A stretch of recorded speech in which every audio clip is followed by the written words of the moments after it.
后里一间科技大厂买快台汽车2200盒，送予当地18里的防疫人员甲警消分队，要为防疫工作尽一分的心力。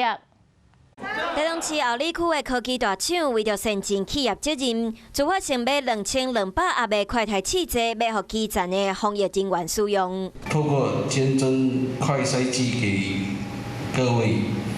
以提升在地的防疫能量。最近台中市疫情一直清悬，企业代表亲身送快台汽车予在地18里，各警消分队。我们会给那个已经有确诊者的里民会优先来使用，把我们的整个疫情可以控制住也带给我们后里乡亲更安定、更安心的这个防疫作为。业者嘛希望透过捐快台汽车的方式，做伙为防疫工作尽一份心力，早一日渡过这波的疫情难关。有事没事赶紧转开华视，还没有订阅华视的 YouTube 频道吗？赶紧按赞、订阅、开启小铃铛，我们华视 YouTube 见。